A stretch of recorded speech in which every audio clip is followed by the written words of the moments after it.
How's it going, guys? So in today's video, we're going to be doing a little unboxing from our friends from SnS Grills. So we were able to get in contact with some friends from SnS Grills, and they sent us a travel kettle grill. So I've actually been looking for a kettle grill to cook on for a really, really long time because that's what I used to cook on. And you know, ever since I've had the Weber one, maybe over a decade ago, I've been looking for another one. Other than the travel grill itself, they also sent us some other stuff. So I'm excited to open this up and show you what we got.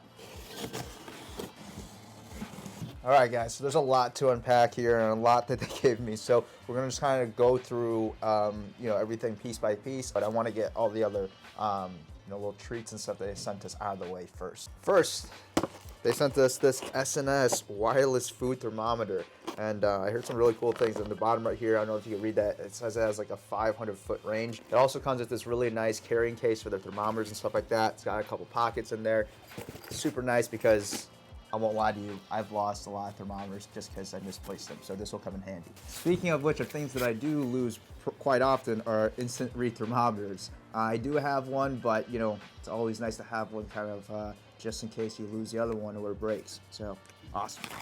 Next thing we have here is tongs just for moving around the coals and stuff like that when you're using the slow and sear. In an offset, you guys seem to use a shovel a bunch, but when you're cooking on a grill and you're trying to maneuver the coals around, you don't really want to use the same tongs that you're, you know, cooking the food with. Having this on the side and having this part be a little bit longer so you can grab, you know, those bigger pieces of coals instead of just like the tip of the tongs is going to be really nice to have around as well.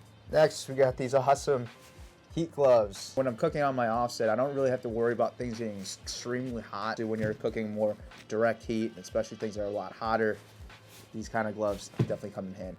We have a cool set of tools that we can use, you know, just on the grill. We got some forks, some spatulas, some extra tongs. All right, guys, so this is our fully assembled SnS travel kettle. The fact that the guys at SnS sent it to me, thank you guys so much. This is not a sponsored video, so they're not paying me to say anything super nice about this grill or say anything specific, but they just basically said, here, we're gonna send you one and let us know what you think. So that's what I'm gonna do. So there's a couple things that I wanted to know, and I want to kind of go from the outside and then kind of work my way through kind of all the different pieces that are part of this grill. Just real quick, love this thermometer right here. I think it's finally one that is adequate, and I feel like it's in a good spot. The probe isn't super long, but also the height of the door isn't that super tall either, so I feel like it gives you a fairly accurate, or should give you a fairly accurate temperature gauge on that, just because it's not like way up top right here, and like the height of the lid isn't like a couple inches taller. So I think that's one thing I really do like. This is something that's probably also on all other, you know, kettle style grills now, but it wasn't there when I first had mine. Is this little heat shield where the handle is, and also having these rubber parts on these vents right here. I know sometimes they don't always have things like that, and I remember when I was younger and when I was playing with this vent, I had to like tap it like that because it got too hot. Also, I love at the very bottom right here where the ash kind of scooper is at the bottom. It's not, again, one of these short little nubs. It's actually extended out, so you can, you know, get a really good cleaning out of it if you need to, or to clear some airflow if the ash starts to pile up. The kettle on the bottom isn't super rounded because of the width of the bottom right there, and also the charcoal grate at the bottom. It's really long and wide. I think it gives you a more even cooking surface. On the outside right here, there's two different ports. One right here, it's a little smaller latch, and it's closer to the grate, which is this is for your temperature probe. So that instant read thermometer that you know, they gave me, or if you have one at home, and let's say if you're doing, you know, some chicken, or you're doing a prime rib or something that you want to have a little bit more attention to detail internal temp wise, you know, that's exactly what it's for. That way you don't have to open and close that lid all the time just to check temp. On the other side towards the bottom, we have another kind of same sort of design, but the hole is much larger.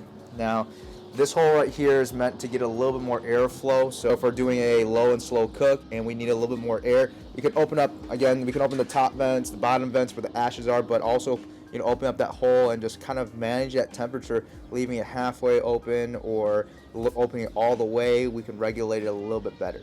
The other thing I really do like is having this little hook in the back so that you can rest that lid very easily. The other cool thing that we can do with the hook that holds our lid is if we bring it all the way up, now we can carry this all in one piece and we don't have to worry about it shaking and rattling and things falling apart because this thing is holding it down. Okay, next, so I'm gonna take this lid off. I just want to make sure I can show you guys everything on the inside. So another thing, like I said, with the ash rake right there, you can kind of see it moving, and there's 5 of them usually. I think the ones I've seen have 3. So this is the charcoal grate that I was talking about. How, like, you can see how wide it is, and it covers almost the entire, it's almost as wide as the diameter of like the cooking surface itself. So that way I feel like we'll get a lot more even heat if we wanted to spread our coals, you know, all the way across. This grate is that it's coated in porcelain, so it'll allow it to not rust as easy. Just because I'm sure a lot of us who have, you know, older grills and have these grates are all rusted out, so the coating on this right here should help it to keep it a little bit longer. Next, we got our slow and sear. Again, this is the tool that we are using to either get a really hot sear, because we can now kind of collect all the coals in a certain spot. We can do our low and slow, we can do some barbecue and some stuff like that on the opposite side. And because this slow and sear right here is covering up half of the side, this is where, again, the drip pan comes into place, and now we're putting on the opposite side. So that'll give us our, you know, our hot and fast, our slow and our sear, and it just allows us to be a little more flexible the way that we cook. Also with this, like with this drip pan, there might be times where I'll just cover it with foil, just so that when I want to clean it up, I can just rip the foil out. But also, if you want to put like veggies or potatoes or something like that there, you want to catch some drippings with some food, you know, I think that's a really great addition. So I'm excited to test a couple things out with that.